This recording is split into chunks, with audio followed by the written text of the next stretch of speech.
An alien civilization believes humans to be physically inferior due to their need for frequent sustenance, until they discover that humanity's diverse culinary traditions and ability to derive pleasure from food represent an evolutionary advantage they never considered. Chief xenobiologist Crix, -427, had spent 3 stellar cycles studying Earth, and each new discovery reinforced their conviction that humans were the most puzzling species in the known galaxy. Their latest observation had the entire Galactic Institute of Advanced Species Research buzzing with disbelief. Confirm analysis. Crix commanded their quantum interface, multifaceted eyes fixed on the holographic display. These beings require energy input. How many times per planetary rotation? Analysis confirmed. The interface chirped. Humans average 3 to 5 energy absorption sessions daily, with additional micro-sessions termed snacks. Some specimens engage in up to the 8th of September, rate-feeding rituals within a single rotation. Crix's chromatic scales flickered with a mixture of horror and fascination. In their civilization, the Zeth'ar had evolved beyond such primitive needs millennia ago. 1 quantum energy absorption per lunar cycle was all any advanced being required. The fact that humans needed to constantly replenish their energy through crude chemical processes was, by all scientific metrics, a sign of their evolutionary inferiority. Begin recording. Priority research log, Crix announced, their tendrils weaving complex patterns of academic distress. Subject species demonstrates severe evolutionary inefficiency. Energy acquisition requires multiple daily sessions of chemical matter processing. Process appears not only necessary but central to their culture. Preliminary conclusion. Humans represent a developmental dead end. But something wasn't adding up. Despite their seemingly primitive energy needs, humans had achieved faster-than-light travel, quantum computing, and even rudimentary telepathic enhancement. How could a species so burdened by constant energy replenishment requirements have advanced so far? The answer to this paradox would have to wait. Crix's contemplation was interrupted by the arrival of Mission Commander Vix, -891, their iridescent exoskeleton gleaming with official authority. Your report is troubling, Chief Xenobiologist, Vix stated, neural patterns pulsing with concern. The High Council requires immediate clarification. How can we establish diplomatic relations with beings who spend approximately 1/8 of their conscious time engaged in energy processing? I recommend a direct observation mission, Crix suggested, trying to contain their scientific excitement. We need to understand how they've overcome this clear evolutionary disadvantage. Approved, Vix declared. Assemble your research team. But remember Protocol 7249Z. Absolutely no participation in primitive energy acquisition ritual. As Crix began preparing for the mission, they couldn't shake the feeling that they were missing something fundamental about human nature. In the vast database of galactic species they'd studied, none had turned such a basic biological necessity into what appeared to be an... Little did they know, their upcoming mission would challenge everything the Zeth'ar thought they knew about evolution, culture, and the true meaning of it. The research vessel materialized above New Orleans during what Crix's data indicated was the height of something called Mardi Gras. Their cloaking technology rendered them invisible to human detection systems, but nothing could have prepared the Zeth'ar research team for what their sensors were. Chief Xenobiologist, these readings must be malfunctioning. Junior researcher Zyle, -105, reported, their sensory tendrils writhing in distress. According to our instruments, humans are deliberately applying thermal energy to organic matter before introducing it into their digestive system. Magnification level 12, Crix commanded, focusing their observation arrays on a street vendor's. The holographic display showed a human applying high-temperature modification to cylindrical protein structure. They're destroying perfectly good molecular compounds, research assistant Nix -316 whispered, their scales paling to a sickly shade of green. And other humans are exchanging currency for the privilege of consuming the damaged material. The team watched in horrified fascination as humans lined up at various food stalls, each offering different forms of modified organic. The array of smells overwhelmed their sensitive olfactory receptors. Sweet, savory, spicy, smoky, terms they had to create on the spot to describe the unprecedented sensory update research log, Crix dictated. their voice trembling with scientific uncertainty. Humans appear to have developed specialized roles within their society, dedicated solely to the modification of energy-providing substance. These chefs and cooks hold positions of significant social status, judging by the humans' eager responses to their creation. The team's surveillance was interrupted by an unexpected surge in their sensory readings. A human had just introduced something called a ghost pepper into their oral cavity, resulting in a physiological response that defied explanation. Are they experiencing pain? Zil-105 asked, watching the human's face turn red. And yet, Nix-316 observed with growing confusion, they appear to be enjoying. The situation grew even more bizarre as they witnessed humans gathering in groups, sharing these modified substances while engaging in social bonding behavior. Their instruments detected increased levels of pleasure-related neurotransmitters during these meetings. Most trouble, Cricks noted in their log, is the apparent ritualistic nature of these gatherings. Humans don't simply process energy for survival. They've transformed it into a social experience. The research team's carefully maintained scientific detachment was severely tested when they detected something that violated multiple laws of physics. A substance humans called gumbo. The quantum scanner displayed an error message when trying to analyze its complete molecular structure. How can one container hold so many different forms of modified organic matter? Zil-105 wondered aloud, their scientific training struggling to process what they were. And why? Nix-316 added, their voice dropping to a whisper, do my sensory appendages find the combination? Intrigued, Cricks was about to reprimand their team for showing dangerous levels of curiosity when a new aroma wafted through their ship's atmospheric filter. Despite their advanced filtration systems, something humans called freshly baked bread had managed to penetrate their defense. This requires closer investigation, Cricks declared, trying to maintain their professional composure while their sensory tendrils unconsciously reached toward the source of the smell. Purely for scientific purposes, of course. Little did they know, this decision would mark the beginning of a revolution that would transform both species. The Zeth'ar research facility on Earth's moon buzzed with unprecedented activity. Laboratory 7, normally reserved for studying advanced civilizations, had been converted into what the team euphemistically called their Molecular Restructuring Analysis Center. In reality, it was becoming suspiciously similar to what humans termed a test kit. Specimen 2749.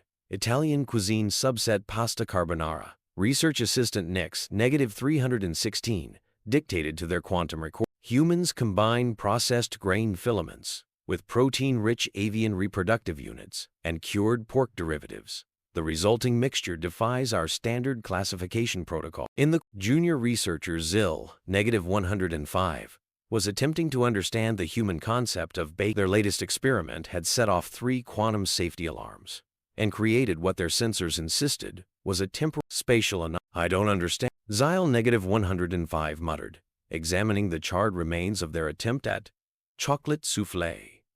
The temperature was exactly 350 degrees Celsius. The ingredients measured to the peak. How do humans achieve consistency without molecular stabilizers? Chief xenobiologist Cricks, -427 floated between research stations, their chromatic scales shifting between scientific curiosity and regulatory concern. Remember, team, we are merely documenting human practices. Protocol 7249. Z strictly prohibits actual consumption of modified organic matter. The warning came too late. A junior lab technician, distracted by energy efficiency calculations, accidentally absorbed a particle of something called garlic powder through their sensory membrane. The resulting neural response triggered an immediate facility-wide quarantine. Medical team to Laboratory 7, Cricks announced, rushing to the fallen technician. Possible contamination event. But when they reached the technician, they found them not in distress, but in a state their sensors couldn't quite categorize. The technician's pleasure receptors were operating at 300% above normal. The flavor profiles, the technician whispered, their neural patterns pulsing with forbidden delight. They're magnificent. Before Cricks could initiate emergency decontamination procedures, their attention was drawn to a more immediate crisis. The facility's atmospheric sensors had detected an unauthorized experiment. Nix-316 was attempting to recreate something called This is purely theoretical research. Nix -316 insisted, their tendrils suspiciously coated with turmeric. The human's ability to combine multiple flavor compounds requires rigorous scientific investigation. The situation deteriorated further when they discovered Xyle-105's secret project, a database cataloging Earth's regional cooking techniques, complete with something horrifyingly similar to recipes. These are classified research notes. Xyle-105 protested as Crix scrolled through entries on barbecue, fermentation, and the perfect pizza dough. Crix was preparing a formal reprimand when a new aroma permeated the laboratory. Someone had successfully replicated the molecular structure of fresh cinnamon rolls. Perhaps Crix found themselves saying, their own scientific objectivity wavering. A small taste test would provide valuable research data for the advancement of xenobiological understanding, of course. They didn't realize it yet, but that single moment of weakness would soon cascade into a full-scale cultural revolution that would rock the foundations of Zeth'ar society. Meeting of the Quantum Energy Acquisition Research Society now in session. Nix -316 announced to the gathered scientists in what was officially designated as Unused Storage Chamber 47B. The room, however, looked suspiciously like what humans called a dining room, complete with jerry-rigged molecular synthesizers modified to function as cooking appliances.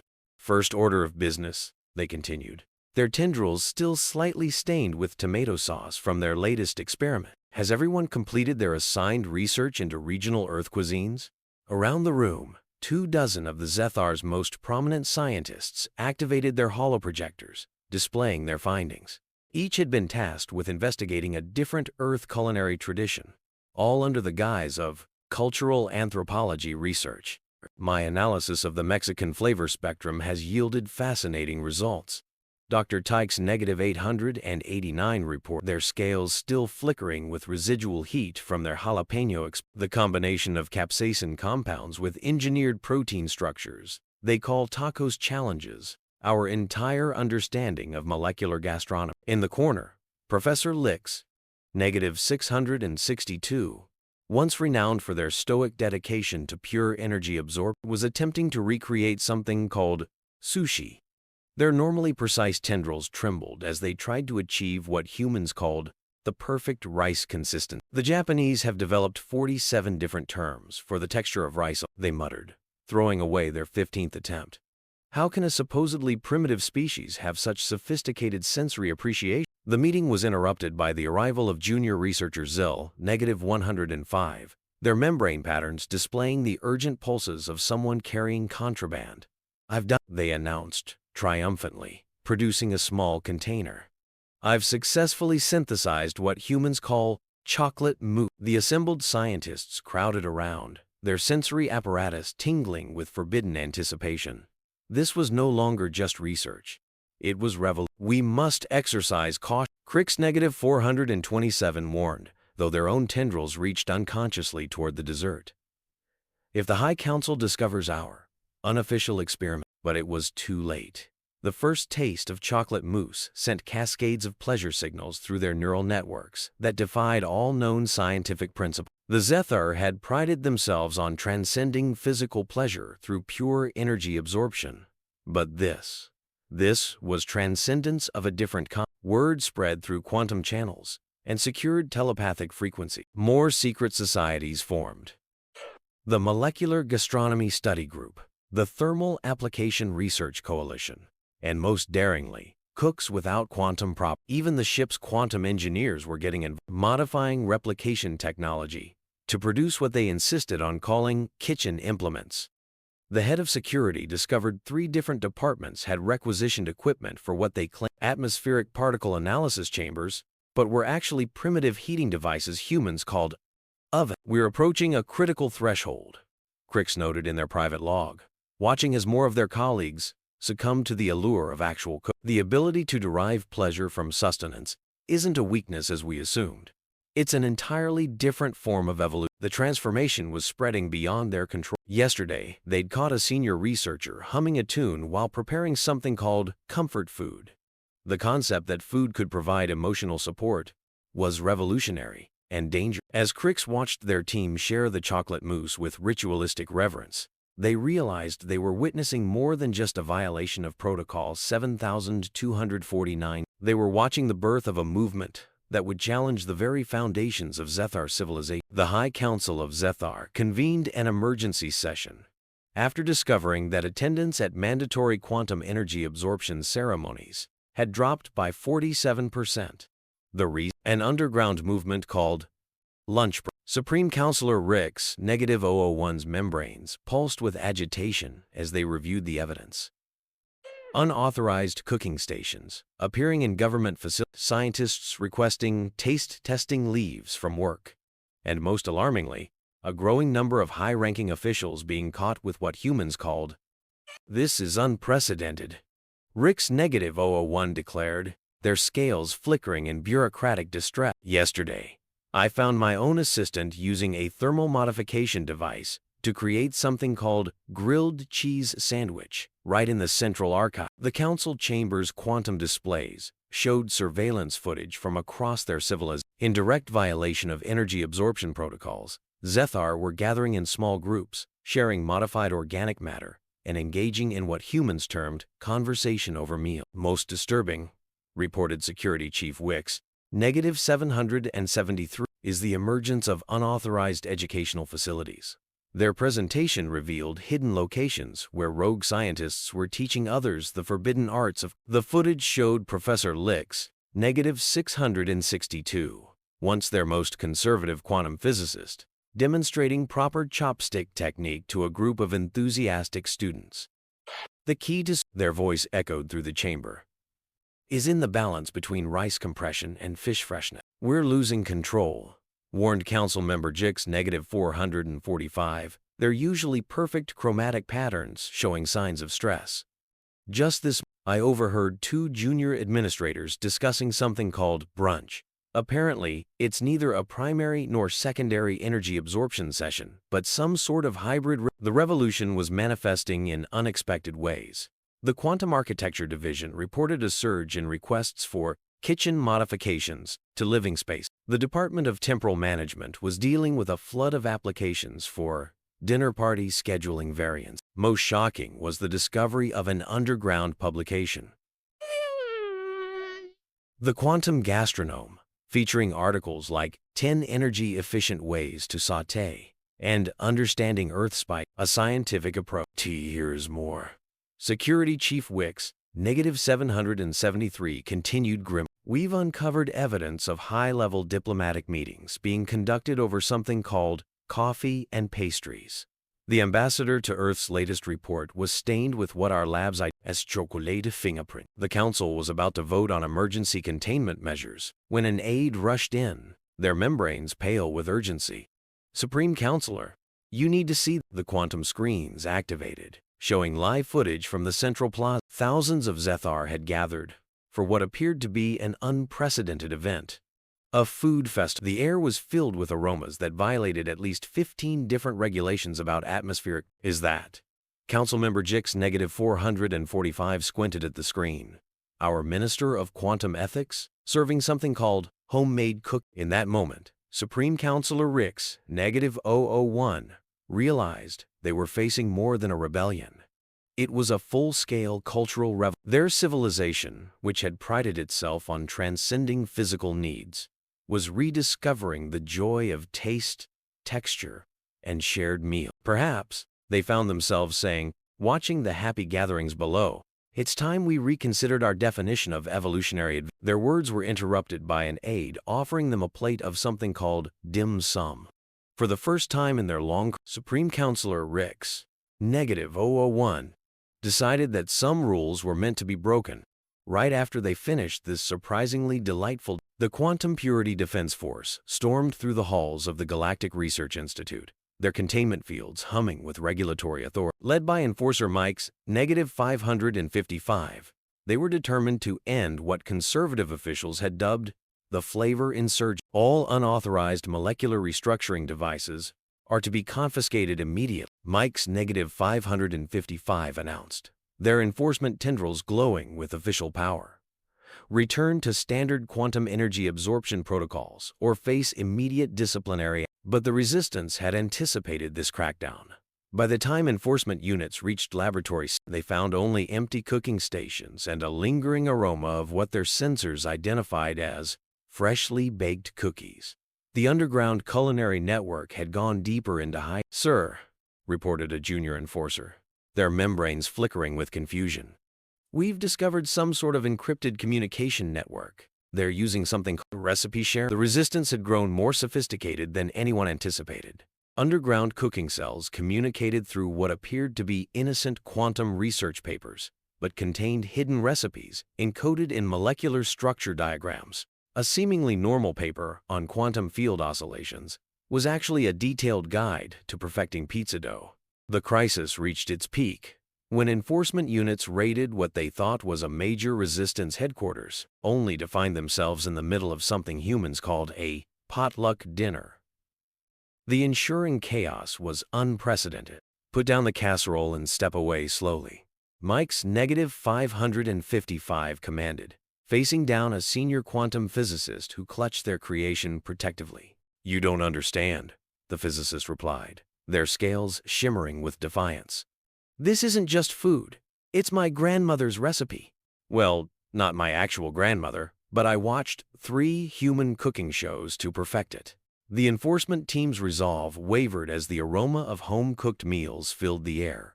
2 junior officers were caught secretly sampling something called mac and cheese during the raid. Meanwhile, in the Quantum Council's secure bunker, the conservative faction was facing their own crisis. Their attempts to maintain order were being undermined by a new form of protest: strategic snacking. "They're calling it Eat for Freedom," reported Intelligence Officer Quick's -224, their membranes pale with worry. Resistance members are organizing synchronized meal events across the galaxy. They're even using modified replication technology to share banned substances like garlic bread and chocolate chip cookies. End quote. The situation reached a breaking point when leaked footage revealed several high-ranking enforcement officials attending what they claimed was a routine inspection, but appeared to be a wine and cheese tasting event. "We've lost control of the narrative," Mix -555 admitted in their emergency report. "They're using something more powerful than quantum regulations. They're using flavor." The Resistance's most powerful weapon wasn't their underground cooking networks or encrypted recipes. It was the simple act of sharing meals. Every confiscated cooking device was replaced by 2 more. Every banned recipe spawned dozens of variations. In a final act of defiance, Resistance members began leaving plates of fresh-baked goods outside enforcement offices. The psychological warfare was devastating. How could you maintain quantum purity protocols when the air smelled like cinnamon rolls? As Mix -555 stared at their latest intelligence report, a smell drifted from their own assistant's workstation, something warm, sweet, and absolutely unauthorized. The enforcer realized they faced a choice: maintain the crumbling facade of quantum purity, or admit that perhaps their civilization had been missing out on something fundamental about the nature of existence and community. The revolution, it seemed, would be delicious. The Great Assembly Hall of the High Council had never seen anything quite like this. Instead of the traditional quantum energy absorption pods, the vast chamber was filled with what humans called dining tables.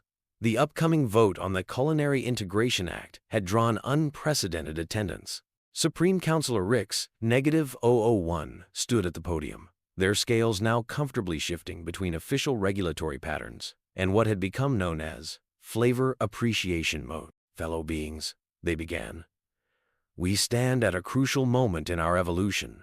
For millennia, we prided ourselves on transcending physical sustenance. We thought we had reached the peak of civilization by reducing nutrition to pure energy absorption. We were wrong." The quantum screens displayed images from the past year.